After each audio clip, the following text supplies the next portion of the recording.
పాపం నుండి విడిపించడానికి యేసుక్రీస్తు ప్రభువారు సిలువలో తన రక్తాన్ని, తన ప్రాణాన్ని సిలువలో అర్పించినాడు. ప్రియమైన వారులారా, యేసుక్రీస్తు ప్రభువారు సిలువలో చనిపోయినాడు. ప్రియులారా, యేసుక్రీస్తు ప్రభువారు చనిపోయి అట్లాగే లేరు గాని మూడో దినమున మరణాన్ని ఓడించి తిరిగి లేచినాడు. ఈ భూమి మీద చనిపోయి సమాధి చేయబడి తిరిగి లేచిన ఏకైక దేవుడు యేసుక్రీస్తు ప్రభువారు ఒక్కరే. ఆయన సమాధి నేటికి సవాలుగా, సాక్షార్థంగా యెరూషలేములో అనేక మంది యాత్ర చేస్తూ ఖాళీ సమాధిని దర్శిస్తున్నారు. ఈ భూమి మీద రాజులు వచ్చారు, గొప్ప గొప్ప వారు వచ్చారు, ఎంతో మంది చనిపోయినారు, వారి సమాధులు అట్లాగే ఉన్నాయి. యేసుక్రీస్తు ప్రభువారి సమాధి యూనిక్, అసమానమైనటువంటి సమాధి. ప్రియులారా, ఆయన మరణించాడు, సమాధి చేయబడ్డాడు, తిరిగి మూడో దినాలు లేచిన విజయశాలి యేసు ప్రభువారు.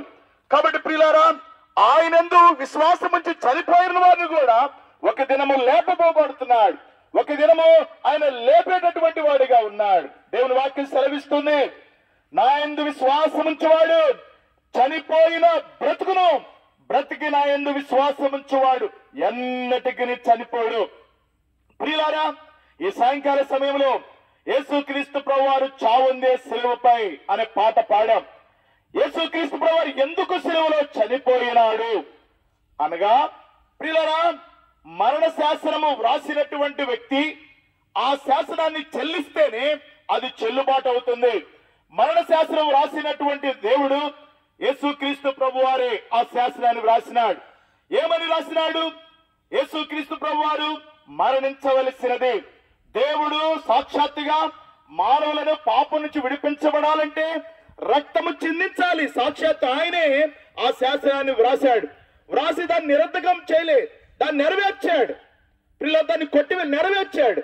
యేసుక్రీస్తు ప్రభువారు దేవుడయుండి, సృష్టికర్త అయినటువంటి దేవుడయుండి, మానవుల ఆత్మను సృజించిన దేవుడయుండి, సాక్షాత్తు దేవుడుగా భూమి మీదకి వస్తే ఏ మనుషులని చూచి బ్రతకలేడు. కానీ దేవుడయుండి మానవ శరీరాన్ని ధరించుకొని లోకానికి వచ్చాడు, మానవ ఆకారం ధరించుకొని లోకానికి వచ్చాడు.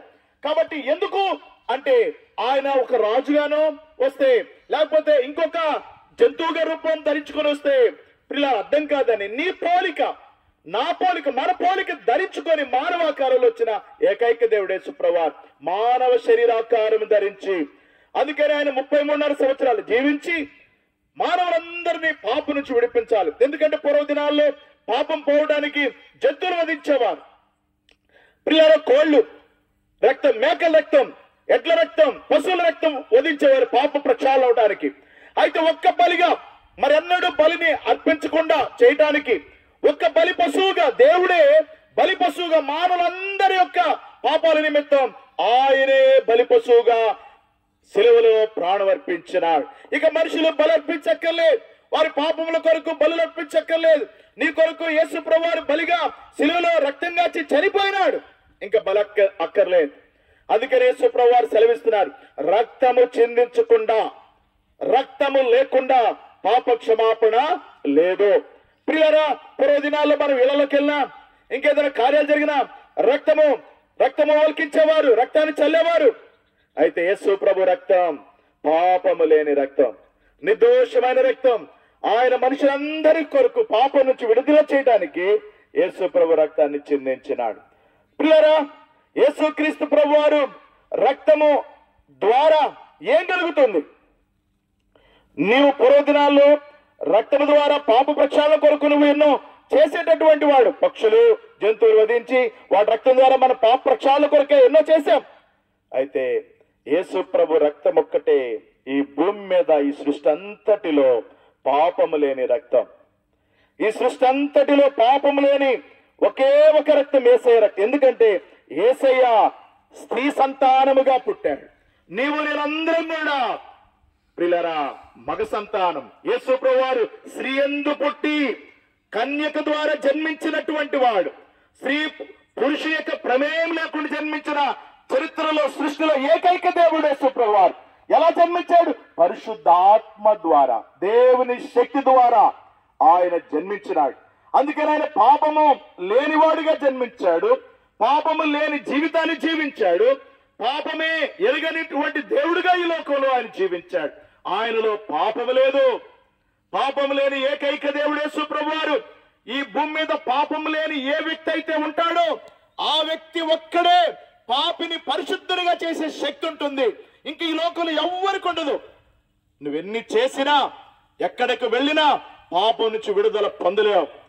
నిజంగా ప్రియులారా, గుండె మీద నువ్వు చేసి చెప్పుకో, ఇన్ని భక్తులు నువ్వు చేస్తున్నా, ఇన్ని ప్రయాస నువ్వు భక్తి కొరకు పడుతున్నా, నీ పాపము నుంచి పరిహరించబడ నిశ్చయిత నీకు ఉందా హృదయంలో అంటే నువ్వు చెప్పగలవా అంటే నీకు తెలిసి నీ మనస్సాక్షిని బట్టి ధైర్యంగా చెప్పగలం. ప్రియులారా, యేసు ప్రభువారు మా పాపాలను క్షమించాడు. మాకు నిశ్చయితుంది. ఎందుకని యేసు ప్రభువారు ఒక్కడే పాపం లేనివాడు. ఆయన ఒక్క రక్తమే పాప క్షమాపణ కలిగిస్తుందని నమ్మాం. ఆయన రక్తంతో మా పాపాలన్నీ కడిగివేశాడు, మమ్మల్ని పరిశుద్ధపరిచాడు, నీతిమంతులుగా తీర్చాడు, పాపం లేనటువంటి వ్యక్తులుగా మార్చివేశాడు. ప్రియులారా, యేసు ప్రభు రక్తానికి ఉన్న శక్తి ఏంటంటే ఒక పాపిని పరిశుద్ధిగా చేసే శక్తి ఉంది. నువ్వు రక్తాన్ని ఎలా కోరుకోవాలి? విశ్వాసంతో కోరుకోవాలి.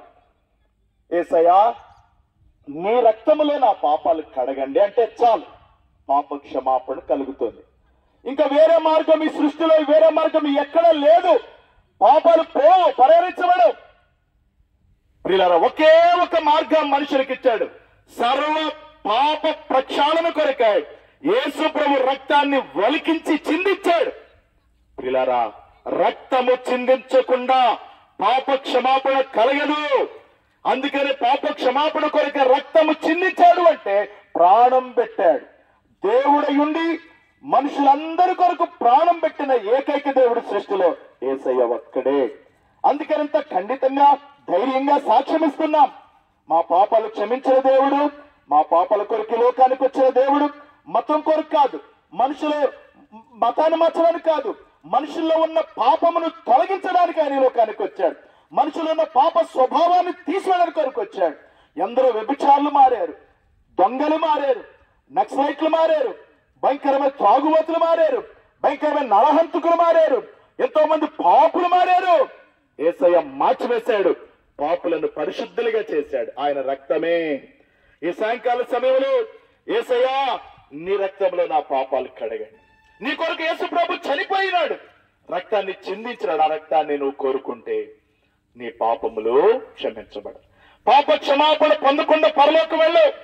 రక్తము, యేసు ప్రభు రక్తము లేకుండా నీ పాపాలు క్షమించబడు. యేసయ్య రక్తం ఒక్కటే పాపికి క్షమాపణ. ఆయన రక్తం ఒక్కటే పాపిని పరిశుద్ధంగా చేసేది. ఆ రక్తం దగ్గర నువ్వు రాకపోతే పాపాల నుంచి విడుదల పొందు. పాపం నుంచి విడుదల పొందకపోతే మోక్షం లేదు, అగ్నిగుండం, నిత్య నరకానికి వెళ్తావు. నువ్వు చూసి వచ్చావా? చూడకపోయినా సత్యము సత్యమే. నువ్వు నమ్మకపోయినా సత్యము సత్యమే. నువ్వు నమ్మినా నమ్మకపోయినా నరకమన్నది, పరలోకమంది.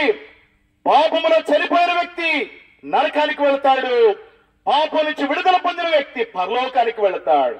పాపానికి వచ్చే పర్యవసరం యమగుండం, అగ్నిగుండం అని నువ్వు వేదాల్లో వింటున్నావు. ప్రియులారా, పాపిని పరిశుద్ధునిగా చేసి పరలోకాన్ని తీసుకెళ్లాలనే దేవుడు భూమి మీదకి వచ్చాడు. ఈ సత్యాన్ని నువ్వు తెలుసుకుంటే ధన్యుడు, ధన్యురాలు. భూమి మీద మనిషిని ఆయుష్కాలం పొడిగించి, భూమి మీద మనిషిని సజీవులుగా ఉంచి, ఎందుకు నిన్ను కాపాడి సజీవులుగా ఉంచి ఆరోగ్యంతో వచ్చాడంటే ఇంక నువ్వు సత్యదేవుడు యేసు ప్రభువును అంగీకరించలేదు కాబట్టి ఈ సాయంకాల సమయం నీ వీధిలోకి వచ్చింది ఆటో, నీ గుమ్మం దగ్గరకు వచ్చింది ఆటో. ప్రియులారా, యేసు ప్రభువును నమ్ముకుంటే పరలోకానికి వెళతావు, కాదు అనుకొని త్రోసివేస్తే నిత్య నరకానికి వెళతావు. అప్పుడు ఎవరు ఏ విధంగా నువ్వు రక్షణ పొందలేవు. మన ప్రాణం ఉండగానే సత్యాన్ని తెలుసుకుంటే మోక్షానికి వెళతాం, కాదనుకుంటే నరకాన్ని. చూడండి ప్రియులారా, సూక్ష్మములో యేసయ్య పాపిని నీ రక్తంలో కడగండి అంటే మోక్షానికి వెళ్తాం. ఇది సూక్ష్మలో మోక్షం కాదా? ఇంత సులువైన పద్ధతిని త్రోసివేసి మోక్షాన్ని పొందుకోకుండా ఎందుకు నీవు త్రోసివేస్తావు? యేసు ప్రభునందు విశ్వాసం ఉంచాడమ్మా. ఆయన నిజమైన సత్య దేవుడు, పాపిని ప్రేమించి ప్రాణం పెట్టిన దేవుడు, రక్తాన్ని చిందించినటువంటి దేవుడు, మానవుల యొక్క పాపంలో ఆయన రక్తంలో కడిగి పరిశుద్ధిగా చేసి పరలోకం ఇచ్చే దేవుడు. కాదనుకోకు, త్రోసివేది. నీది కాదనుకోబాకు, మాది కాదనుకోబాకు. నువ్వెవరమైనా, నీ స్థానమేమైనా, నువ్వెవరమైనా, నువ్వేం చేస్తున్నా యేసు ప్రభు నిజమైన రక్షణ ఇవ్వటానికి లోకానికి వచ్చాడు. నీ పాపములు నిజంగా క్షమించడానికి లోకానికి వచ్చాడు. నీ పాపం నుంచి విడిపించి పరిశుద్ధులుగా చేయడానికి వచ్చాడు. ఈ సత్యం తెలుసుకుంటే నీకంటే ధన్యులు ఇంకా ఈ లోకంలో ఎవరు? యేసు ప్రభునందు విశ్వాసం ఉంచండి. అప్పుడు మీరును మీ ఇంటి వారు గొప్ప రక్షణ, శాంతి, సమాధానం, నెమ్మదిని పొందుతారు. ప్రార్థన చేస్తాం. ప్రేమగల పరిశుద్ధుడు అయిన తండ్రి, దయగలిగిన దేవా, ఈ యొక్క మరి వైఎస్ఆర్ కాలనీలో ఈ సాయంకాల సమయంలో మీ రాజ్య స్వార్థను ప్రకటించడానికి మీరు మాకు అనుగ్రహించినటువంటి సమయం కొరకై స్తోత్రాలు.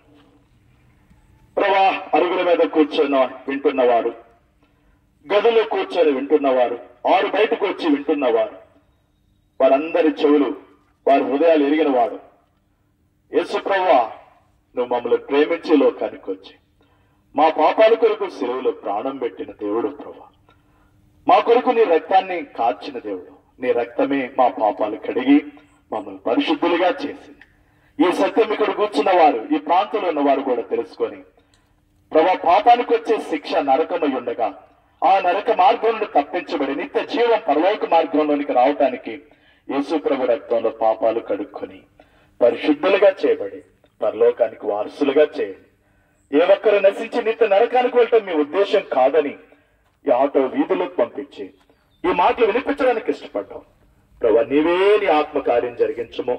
యేసు ప్రభునందు విశ్వాసం ఉంచినట్లుగా చేయము. నీ ప్రేమను వారికి బయలుపరచము. వారి హృదయ అంతరంగాలు తెరవము. వారి మనోనేత్రాలు వెలిగించము. వారిలో ఉన్నటువంటి ప్రభువా, నీ వెలుగును వారికి దయచేయము. వారిలో ఉన్న చీకటి తొలగించలేము, అంధకారం తొలగించలేము. అంధకారంలో నుండి వెలుగు ప్రకాశించునుగా కని పలికిన దేవుడే మా హృదయాల్లో వెలుగుతో నింపిన ఆ దేవుడు హృదయాలను వెలిగించి సత్యము తెలుసుకొని నీ మార్గం నడుచున్నట్లుగా చేసి మహిమ పొందమని కోరుకుంటూ బలహీనంగా చెప్పిన మాట ఫలింపచేయమని యేసయ్య పరిశుద్ధ నామములో మరొకసారి ఏ కుటుంబంలో ఎవరు ఆర్థిక సమస్యలు ఉన్నారో, నెమ్మది లేక అప్పుల బాధల్లో ఉన్నారో, యేసు ప్రభు దగ్గరకు వచ్చి గొప్ప శాంతిని, నెమ్మదిని, సమాధానాన్ని పొందుకున్నట్లుగా మీ కృపను వారికి దయచేయమని, వారి సమస్యలు, వారి బలహీనతలు విడుదల చేయమని యేసయ్య పరిశుద్ధ నామంలో. ఈ ప్రాంతంలో కూడా ప్రభా, దొంగల బిడద ఎక్కువగా ఉందని వింటున్నాం. దొంగలు కూడా, దొంగల యొక్క నిరాబరి ఆటంకాలు కూడా తొలగించవే ప్రభా. ప్రభా, గృహాలు భద్రపరచండి. ఈ ప్రాంతంలో వారిని కాపాడండి.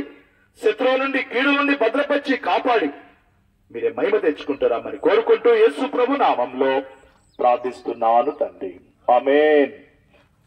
చెప్పండి, మన ప్రభువైన యేసు క్రీస్తు వారికి, పాపుల రక్షకుడైన యేసు ప్రభు వారికి, నిత్య జీవ ప్రదాతైన యేసు ప్రభు వారికి, మోక్షమిచ్చే యేసు ప్రభు వారికి హల్లెలూయా. Praise the lord.